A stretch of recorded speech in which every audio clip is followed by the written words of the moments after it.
Okay. அஸ்ஸலாமு அலைக்கும். நாங்கள் லாஸ்ட் கிளாஸில் முக்கியமாக இந்த ஃபெஸ்ட் யூனிட்ல இருக்கிற முக்கியமான ஒரு அப்ரோச் பற்றி பார்த்தது. மொத்தமாக உங்களுக்கு 7 அப்ரோச்சஸ் இருக்கிற அதில் நாங்கள் 4 அப்ரோச்சஸ் பார்த்து முடிஞ்சு, 4 அணுகுமுறைகள் பார்த்து முடிஞ்சு. ஃபர்ஸ்ட்டுக்கு ஃபிலாசபிக்கல் அப்ரோச், தத்துவார்த்த அணுகுமுறை பார்த்தது. செகண்ட் கம்பேரிட்டிவ் அப்ரோச், ஒப்பீட்டு அணுகுமுறை பார்த்தது. தேர்ட் இன்டர்டிசிப்ளினரி அப்ரோச், பல்துறை அணுகுமுறை பார்த்து முடிச்சது. ஃபோர்த் பிஹேவியரல் அப்ரோச், நடத்தைவாத அணுகுமுறை பார்த்து முடிச்சது. இது 5வது பொலிட்டிக்கல் எக்கனாமிக் அப்ரோச், அரசியல் பொருளாதார அணுகுமுறை.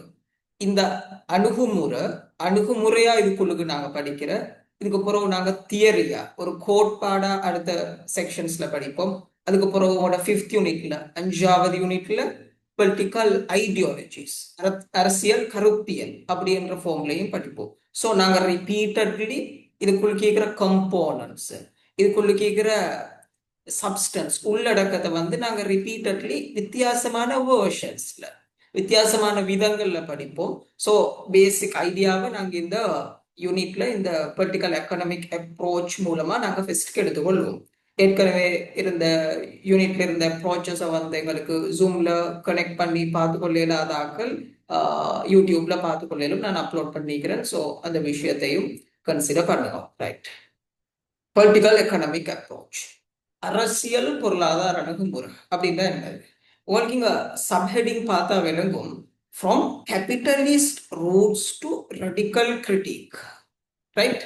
அப்படின்னால் முதலாளித்துவ வேர்களோடு சம்பந்தப்பட்டிருந்து அதுக்கப்புறம் ஒரு விமர்சன ரீதியான ஒரு கண்ணோட்டத்தை நோக்கி இந்த அரசியல் பொருளாதார அணுகுமுறை எப்படி போற அப்படின்றத நாங்க பார்ப்போம்.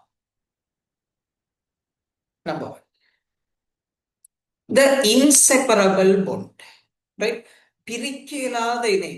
இந்த அரசியல் பொருளாதார அணுகுமுறை செல்றது என்னன்னா, உங்களுக்கு இந்த பிக்சரை பார்த்தா விளங்கும்.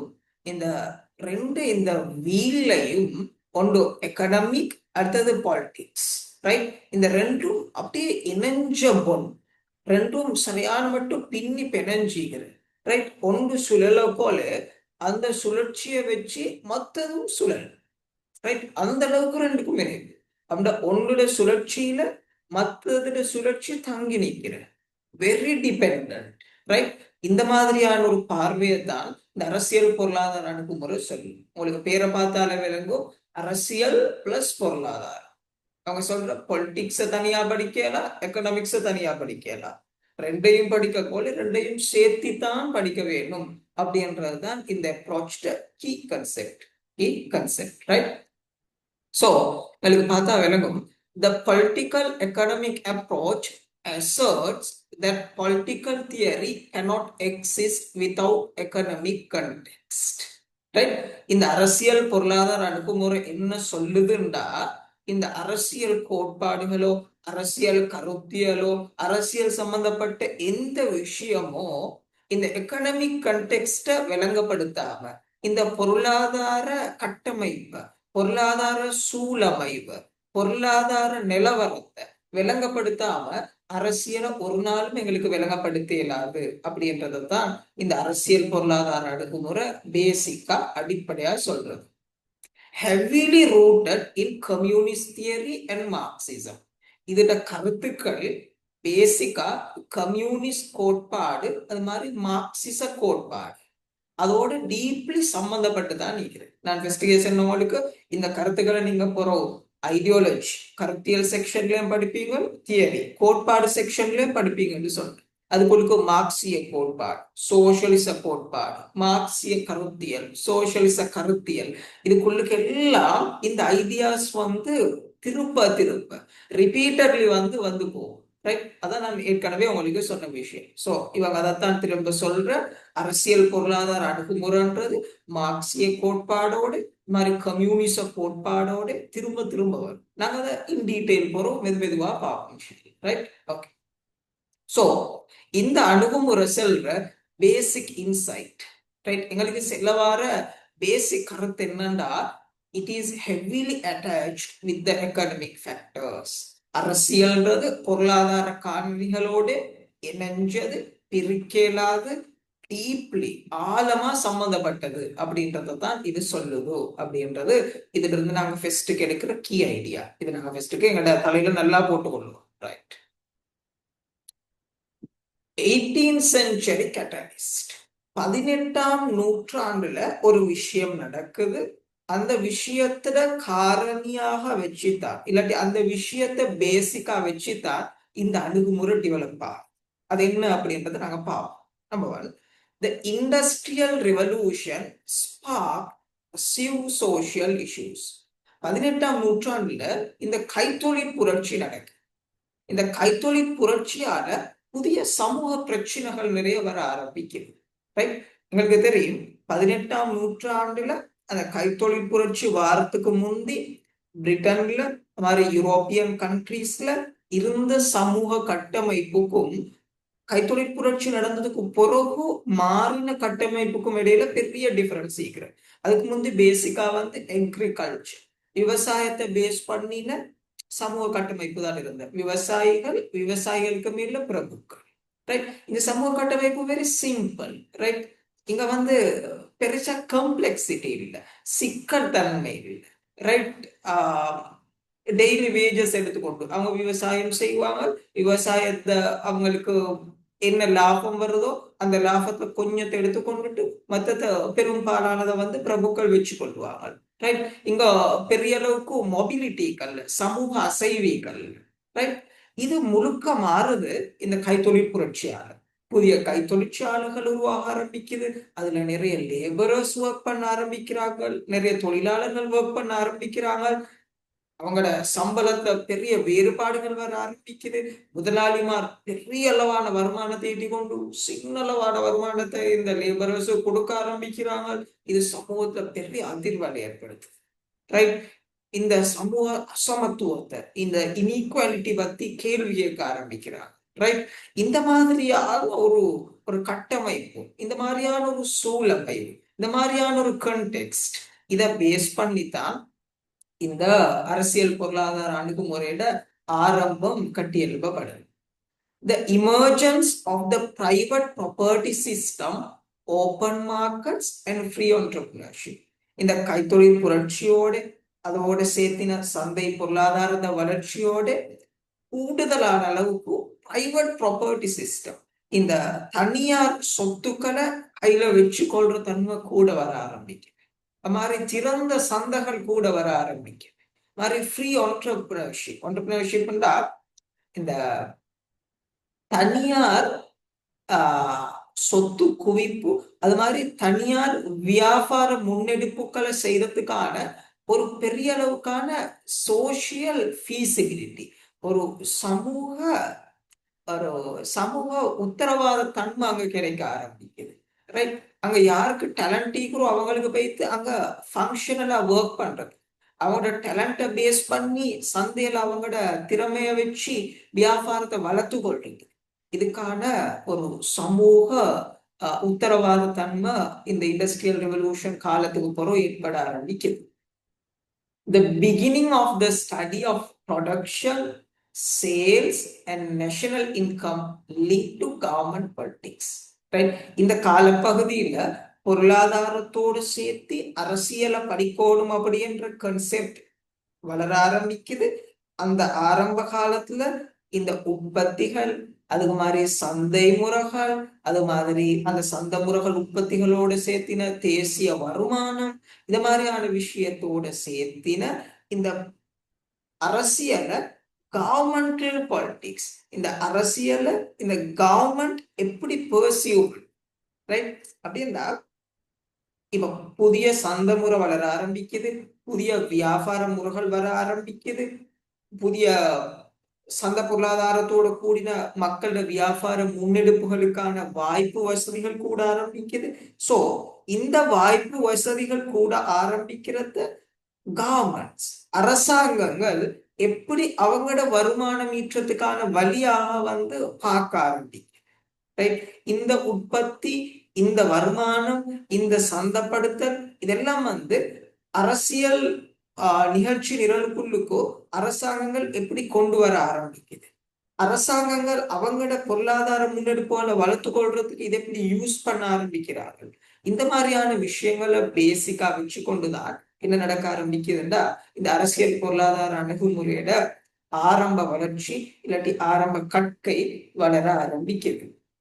ஓகே, நாங்க லாஸ்ட் லெக்சர்லயும் இதுல ஸ்டார்டிங் பீரியட பார்த்து நாங்க இந்த ஒரு ஃபுல்லி ஒரு ஹோலிஸ்டிக் ஒரு பிக்சரை பார்க்கணுன்றதுக்காக வேண்டித்தான் நான் ஸ்டார்டிங்ல இருந்து இந்த அப்ரோச்சை கொண்டு போறேன். Architects of the free market, right?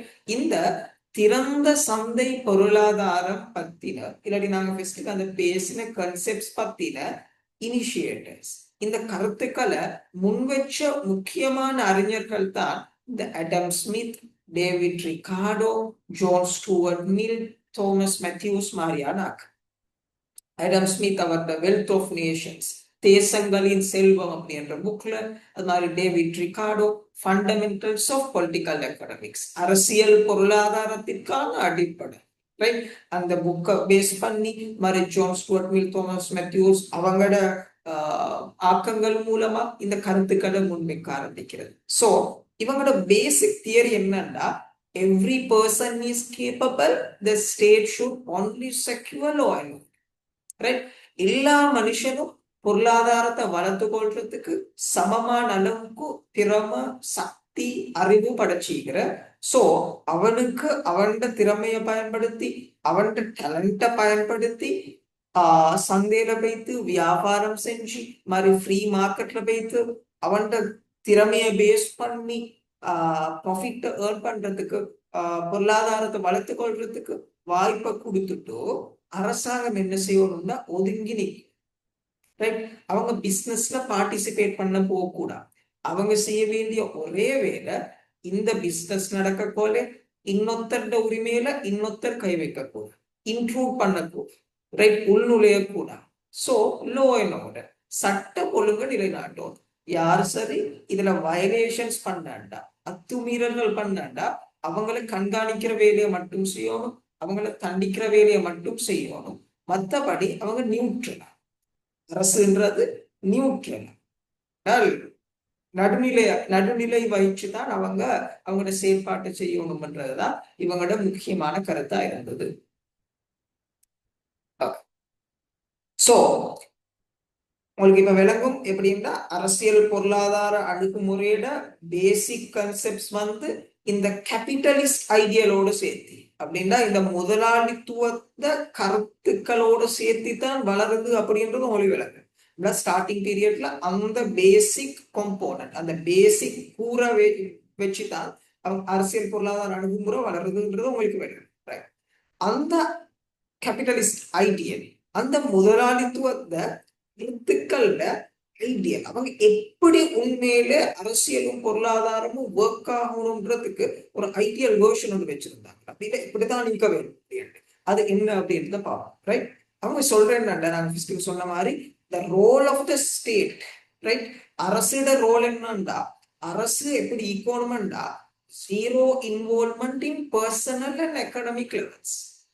அரசு இந்த அரசியல்லையோ சரி தனிப்பட்ட வாழ்க்கையிலையோ அது மாதிரி பொருளாதார வாழ்க்கையிலையோ எந்த ஒரு தலையீடும் செய்யக்கூடாது. Zero involvement, right? அப்ப ஜீரோ இன்வால்வ்மெண்ட் தலையீடு இருக்கக்கூடாது, ரைட்? அவங்களோட ஃபர்ஸ்ட் கன்செப்ட்.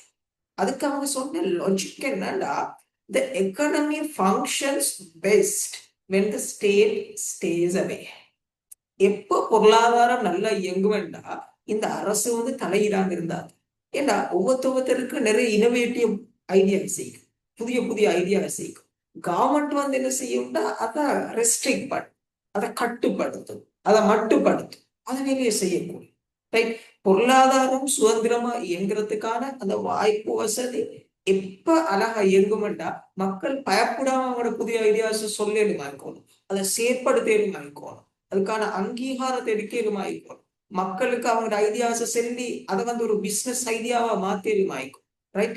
சோ இந்த லாஜிக்கை பேஸ் பண்ணி தான் நாங்க சொல்றேன், எப்ப அரசு தலையிடாம இருக்குமோ அப்பதான் இந்த பொருளாதாரம் சிறப்பா இயங்கும். அதனால அரசு தலையிடக்கூடா அப்படின்ற லாஜிக் அப்படின்ற தர்க்கத்தை பேஸ் பண்ணி அவங்களோட கருத்தை சொல்லுவாங்க. சோ அவங்களோட ப்ராமிஸ் என்னண்டா, அவங்களோட இதால இந்த செயற்பாடால நடக்கும் என்னன்னு அவங்க சொல்றேன்டா, equal citizen and equal opportunities in a complete free. Right? அவங்க சொல்ற என்னண்டா, இந்த விஷயத்தை நீங்க செஞ்சாண்டா ஈக்குவல் சிட்டிசன்ஸ், சிட்டிசன் எல்லாரும் சமம் தானே? ரைட்? அப்ப அவங்களுக்கு அரசு தலைதாமிக போல சமமான ஆப்பர்ச்சுனிட்டி கிடைக்கும். ஏன்னா கவர்மெண்ட் வந்து சொல்றதுல இவங்களுக்கு இந்த பிசினஸ் செய்யறதுக்கு தகுதி இருக்கிற இவங்களுக்கு இல்லைன்னு கவர்மெண்ட் வந்து சொல்றது. ஸோ எல்லா சிட்டிசனுக்கும் எல்லா ஆப்பர்ச்சுனிட்டிஸையும் சமமா பயன்படுத்தி வளர்ந்து கொள்றதுக்கான ஃபுல் ஆப்பர்ச்சுனிட்டி மீக்கிற. ஸோ அது கம்ப்ளீட் ஃப்ரீமா திறந்த சந்தையில சமமான வாய்ப்பை பயன்படுத்தி சமமான அளவுக்கு சமமான பிரச்சனைகள் அவங்கள வளர்த்து கொள்றதுக்கான ஆப்பர்ச்சுனிட்டி இருக்கிற அப்படின்றத இந்த கேபிட்டலிசம் அவங்களோட ஐடியல் மாடல், அவங்களோட கற்பனா ரீதியா இல்லாட்டி அவங்களோட இலட்சிய வடிவமா சொல்லுவாங்க. ரைட்? சோ நுஸ்கி விலங்குதான் நுஸ்கி. வணங்குது. ஓகே ரஹ்மா.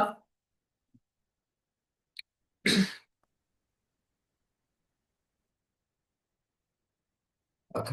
சோ இப்படி அவங்க சொல்லிக்கொண்டு போகல இந்த சிஸ்டம்ல ஒரு ஃப்ராக்சர் வர ஆரம்பிக்குது, ஒரு பிளவு வர ஆரம்பிக்குது. அது என்ன பிளவுன்னு பார்ப்போம். ரைட்? இப்போ அந்த ஃப்ரீ மார்க்கெட்டை பயன்படுத்தி திறமை உள்ளாக்கள் அவங்கள வளர்த்து கொள்ற அந்த ஆக்டிவிட்டியை செய்யறாங்க. ஸோ அந்த ப்ரொடக்ஷன் லெவல் கூடும். உங்களை பார்த்தா விளங்குவீங்க, சல்லி குவியுது, கையில சல்லி குவியுது. பட் பவர்ட்டி லெவலும் கூடும். ரைட்? வறுமை நிலையும் கூடும். ஏன் அப்படின்னு பார்த்தோம்னா, free competition generated unequal financial outcomes. Right? இந்த திறந்த சந்தையை பயன்படுத்தி ஃப்ரீ கம்படிஷன் இல்ல, ரைட், திறந்த போட்டித்தன்மையில அவங்க அவங்க அவங்க அவங்களோட செயல்பாடுகளை செய்யக்கூட அன்ஈக்குவல் ஃபினான்ஷியல் அவுட்கம்ஸ் வர ஆரம்பிச்சது. இல்லைங்களா? சமமற்ற இந்த பொருளாதார வெளியீடுகள் வர ஆரம்பிச்சது. ஃபார் எக்ஸாம்பிள் அதை எப்படி நாங்க பாக்குறோம்னா, இப்ப எங்களுக்கு சொல்லும் எல்லாருக்கும் சமமான ஆப்பர்ச்சுனிட்டி தான் நினைக்கிறேன். ரைட்? சோ அது நியாயம் தானே? எல்லாருக்கும் சமமான ஆப்பர்ச்சுனிட்டி யாருக்கு திறமைக்கிறோ அவங்க போய் வளர்த்து கொள்வாங்க. ரைட்? ஓகே, லாஜிக்கலி சரி. அவங்க ஃபெஸ்ட்டுக்கு வளர்த்து கொள்றாக்கள் என்ன செய்வாங்கண்டா, ஃபார் எக்ஸாம்பிள் நாங்க இப்படி ஒரு எக்ஸாம்பிள் எடுப்போம். ஒரு ரெண்டு பேர் ரேஸ் ஓட்டுறாங்க. ரைட்? ரெண்டு பேரும் ரேஸ் ஓட்டுறாங்க. ஓட்டுறதுல ரெண்டு பேரும் வெறும் காலோடு ஓட்டுறாங்க. ஓடி ஒருத்தர் வின் பண்றாங்க. ரைட்? அப்ப வின் பண்றவருக்கு நாங்க ஒரு ப்ரைஸ் ஒன்று கொடுக்குறோம், கேஷோ வட்டவே நாங்க கொடுக்குறோன்னு வைப்போம். ஸோ அவர் என்ன செய்வார்னா, அந்த கேஷ் எடுத்துக்கொண்டு போகும் வரைக்கும் அந்த ப்ராசஸ் சரி. வின் பண்ணவருக்கு நாங்க வந்து ப்ரைஸ் மணியை கொடுத்தீங்க. பட் அவர் சும்மா இருக்க மாட்டார் இல்லையா? அந்த ப்ரைஸ் மணியை கொண்டு போய் என்ன செய்வாருன்னா, நல்ல ஒரு பூட் ஒன்று எடுப்பார். ரைட்? நல்ல ஃபாஸ்ட் ட்ராக்ல ஓடுறதுக்கு மாதிரி. ஸோ அடுத்த இதுல என்ன நடக்கும்னா, அந்த பூட்டை வச்சுக்கொண்டு அவர் ஓடுவோம். ரைட்? அந்த ஃபாஸ்ட் ட்ராக்ல இவருக்கு அந்த கேஷ் மணி இல்லைன்றதால இவர் வெறும் காலோட தான் ஓடுவோம். ஸோ இப்ப என்ன நடக்கும்னா, இவர் அவரை மீத ஃபாஸ்டா ஓடுவார். பட் டேலண்ட் ஆக இல்லை, இவருக்கு நல்ல பூட்டும் நீக்கிறதா. ரைட்?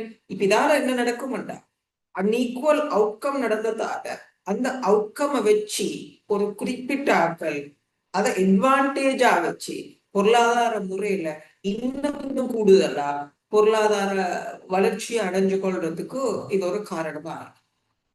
இது ரிசல்ட் என்னன்னா, deep class division. Right? Deep class division ஒரு ஆழமான அளவுக்கு இந்த வகுப்பு பிளவுண்டு வர ஆரம்பிச்சு. அப்படின்னா சல்லி வச்சு கொண்டிருக்கிற கொஞ்சம் பேர், சல்லி இல்லாத நிறைய பேர். ரைட்? நாங்க ஃபர்ஸ்ட் அந்த எக்ஸாம்பிள் எங்களுக்கு இமேஜின் பண்ணி பார்த்தோம். ரைட்? சோ இதை வச்சு நிறைய பேர் கிரிட்டிக் பண்ண ஆரம்பிச்சு, நிறைய பேர் வந்து இதை விமர்சிக்க ஆரம்பிச்சு. Capitalists were robbing labor from poor workers. Right? இந்த இந்த முதலாளித்துவவாதிகள் என்ன செய்யறா, இந்த புவர் ஒர்க்கர்ஸ, இந்த ஏழை தொழிலாளர்களை வந்து சுரண்டி எடுத்து, ரைட், அவங்கள்ட்ட இருக்கிற அந்த லேபரை, தொழில் முயற்சி, ரைட், அவங்களோட டெய்லி செய்யற அந்த அந்த ஒர்க் லோட கூட்டி கூட்டி அவங்ககிட்ட இருந்து சுரண்டி சுரண்டி எடுத்து அவங்களுக்கு குறைவான அமௌண்ட் சேலரிய கொடுத்து ரைட் அவங்கள இனில்லன்ற அளவுக்கு வறுத்தெடுக்கிற அப்படின்ட்டு இவங்க கிரிட்டிக் பண்ண ஆரம்பிச்சு. ஸோ ஏற்கனவே அந்த கேபிட்டலிஸ்ட் ஐடியல் ஒன்று இருந்ததானே, கவர்மெண்ட் தலையிடக்கூட, right, same opportunity for same citizens, இந்த மாதிரி. ஸோ இந்த பார்வை வந்து இந்த கிரிட்டிக்கால, இந்த விமர்சனத்தால ஷிஃப்ட் ஆக ஆரம்பிக்குது. ரைட், புதிய ஒரு மாற்றத்தை நோக்கி நகர ஆரம்பிக்குது. ஸோ அது எப்படி நகர ஆரம்பிக்குதுண்டா, Europeans began rising against capitalism. Europeans என்ன செய்ய ஆரம்பிக்கிறாண்டா, இந்த கேபிட்டலிசத்துக்கு எதிராக, இந்த முதலாளித்துவத்திற்கு எதிராக அவங்களோட கருத்துக்களை முன்வைக்க ஒரு ஆல்டர்னேட்டிவ் மாடல், ஒரு மாற்று வழியை பத்தி யோசிக்க ஆரம்பிக்கிறாங்க. அவங்க என்னத்தை யோசிக்க ஆரம்பிக்கிறாங்க அப்படின்றத பா. நுஸ்கி விளங்குதா? நுஸ்கி வழங்குங்க. ஏதாவது டவுட் இருந்தா கேட்கிறேன்.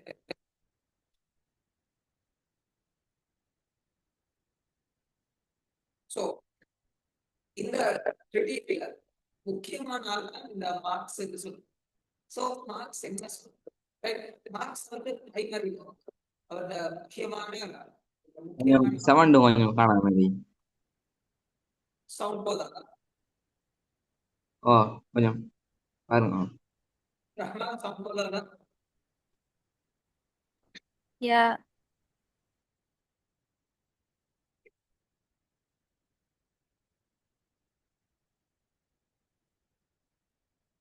ஓகே,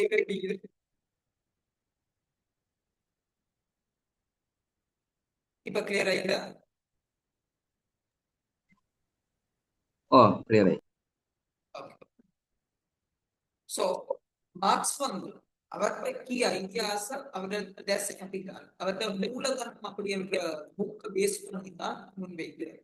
சோ இந்த புக்ல வந்து முக்கியமா அவருடைய கோல் என்னன்னா, to identify the true nature of the capitalistic economy. இந்த முதலாளித்துவ சவுண்ட் கொஞ்சம் காணாம கொஞ்சம் நில்லுங்கடா, ஹெட்செட் எடுத்துக்கோ.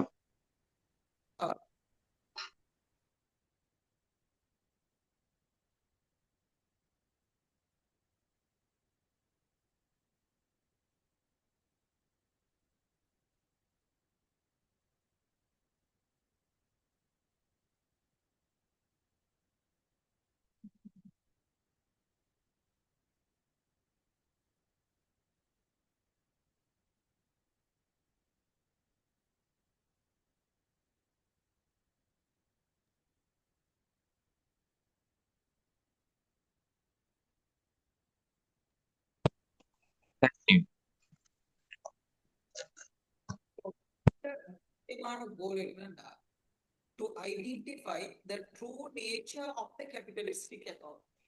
Right? இவங்க இவ்வளவு நேரம் விளக்கப்படுத்தின இந்த முதலாளித்துவ முறையில இந்த உண்மையான சுய ரூபம், ரைட், அவங்களோட பேசிக் ஐடியாவை தோல்விச்சு காட்டும். இவங்க காட்டின அளவுக்கு அந்த அளவுக்கு பியூட்டிஃபுல்லான ஒரு ஒரு இல்ல முதலாளித்துவம். ரைட், இதுக்கு பின்னால டீப்பா இதுக்கு பின்னால இது இல்லைன்ற அளவுக்கு கோர் முகம் கொண்டிருக்கு. அப்படி காட்டுவது கொஞ்சம் முக்கியமான கோரம். சோ இதுக்காக பயன்படுத்தின முறையத்தான் நாங்க சொல்றது வரலாற்று So the basic philosophy என்னன்னா, history, social structure, politics and philosophy must be viewed as a big picture. இந்த ஒவ்வொரு பொலிட்டிக்ஸும் சரி, மற்ற பிரிவுகளும் சரி, வரலாறு தனியா படிக்கணும், சமூக கட்டமைப்பு தனியா படிக்கணும், அரசியல் தனியா படிக்கிறது, தத்துவத்தை தனியா படிக்கிறது, விமர்சனம் அப்படி படிக்கணும். எல்லாத்தையும் சேர்த்து நாங்க ஒட்டு மொத்தமா படிக்கணும். ஒரு பிக் பிக்சர், ஒரு ஒரு பெரிய பார்வையோடு நாங்க இதை பார்க்கணும். அப்பதான் எங்களுக்கு ஒரு முழுக்கமான ஒரு தெளிவான அண்டர்ஸ்டாண்டிங் எடுக்கணும். அப்படி இருக்கிறது தான் இந்த பேசிக் பிலாசபி. எல்லாம் எப்படி ஒர்க் ஆகுது அப்படின்றத நாங்க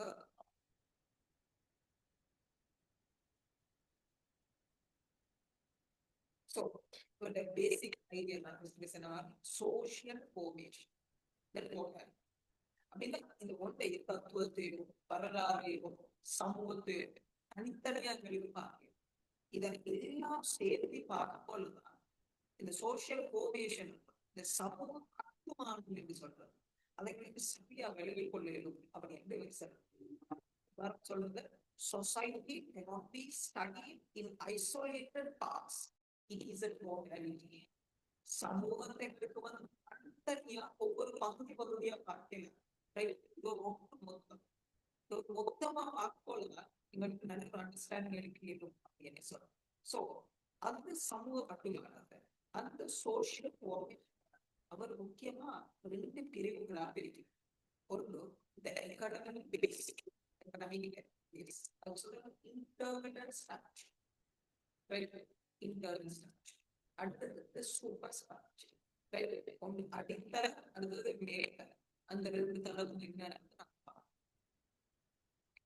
அந்த 2 தளத்தை, right? அந்த economic base, அந்த internal structure-ஐயும்